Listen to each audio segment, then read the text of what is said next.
सुरेश धस आणि त्यांची पत्नी यांनी कट कारस्थान रचून सुपारी देऊन गुंडांमार्फत हल्ला चढवलेला आहे अशा प्रकारचा स्पष्ट स्वरूपामध्ये सुरेश धस आणि त्यांच्या पत्नीच्या विरोधामध्ये जॉब दिलेला आहे। यापूर्वी या घटनेमध्ये मिरजगाव पोलीस ठाण्यामध्ये 307चा गुन्हा दाखल झालेला आहे। त्यामध्ये आता आरोपी म्हणून सुरेश धस यांना सामोरं जायचं आहे, चौकशीला सामोरं जायचं आहे। ही चौकशी होत असताना ती चौकशी पोलीस कोठडीतून होऊ शकते आणि आता मग त्याच्यानंतर घाबरून जाऊन त्यांच्या समर्थकांमार्फत त्यांनी मोर्चा काढायला लावला आणि मोर्चा काढून आमच्यावर आरोप केलेले आहेत। त्या आरोपाला काही अर्थ नाही आहे। सुरेश धस यांनी या प्रकरणामध्ये पोलीस चौकशीला सामोरं गेलं पाहिजे ही आमची न्याय मागणी आहे। हे पहा, राम खाडे यांच्यावर जो हल्ला झालेला आहे नगर जिल्ह्यातील मांदळी या ठिकाणी, त्या हल्ल्यामध्ये गंभीर स्वरूपामध्ये राम खाडे जखमी झाले होते। त्यानंतर त्यांना नगर येथील दवाखान्यामध्ये ॲडमिट केल्यानंतर पुढे प्रकृती गंभीर झाल्यानंतर त्यांना पुढील उपचारासाठी पुणे येथील संचिती हॉस्पिटलमध्ये दाखल करण्यात आलं।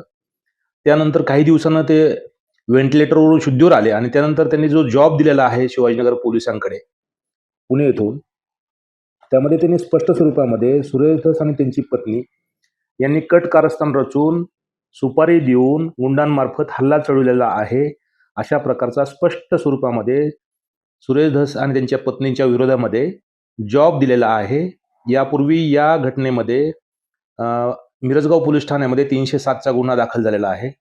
त्यामध्ये आता आरोपी म्हणून सुरेश धस यांना सामोरं जायचं आहे, चौकशीला सामोरं जायचं आहे। ही चौकशी होत असताना ती चौकशी पोलीस कोठडीतून होऊ शकते आणि आता मग त्याच्यानंतर घाबरून जाऊन त्यांच्या समर्थकांमार्फत त्यांनी मोर्चा काढायला लावला आणि मोर्चा काढून आमच्यावर आरोप केलेले आहेत। त्या आरोपाला काही अर्थ नाही आहे। सुरेश धस यांनी या प्रकरणामध्ये पोलीस चौकशीला सामोरं गेलं पाहिजे ही आमची न्याय मागणी आहे।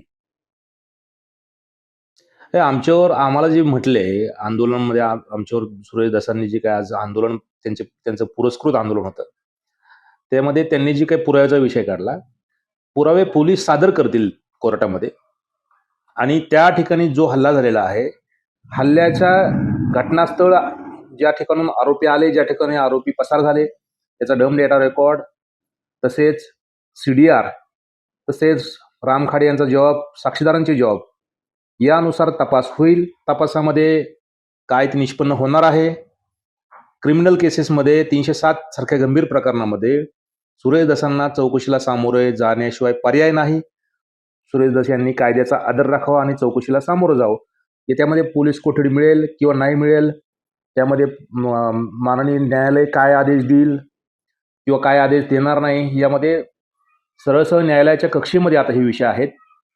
मला वाटतं सुरेश धसांनी चौकशीला सामोरं जावं आणि त्यांच्या जे काही आंदोलनकर्ते आहेत, आंबेडकर चळवळीतले आंदोलनकर्ते आहेत, मी त्यांनाही सांगू इच्छितो की आपण जो काही धस साहेबाच्या म्हणण्यावर आज विनाकारण जे काही आज आम्ही जे काही सत्यवादी आम्ही लढत आहोत, आम्हाला तुम्ही साथ दिली पाहिजे। आणि आज तुम्ही म्हणत असाल की रिचार्ज वगैरे हा जो विषय आहे, ही सुरेश धस यांची जुनी सवय आहे। त्यांनी मुंडे साहेबांवर सुद्धा रिचार्ज वगैरे त्याचा आरोप केलेला होता, दमानियाबाईवर सुद्धा केलेला होता। आमचं त्याबद्दल काही म्हणणं नाही, आम्ही आंबेडकरवाद्यांचा मान सन्मान ठेवतो।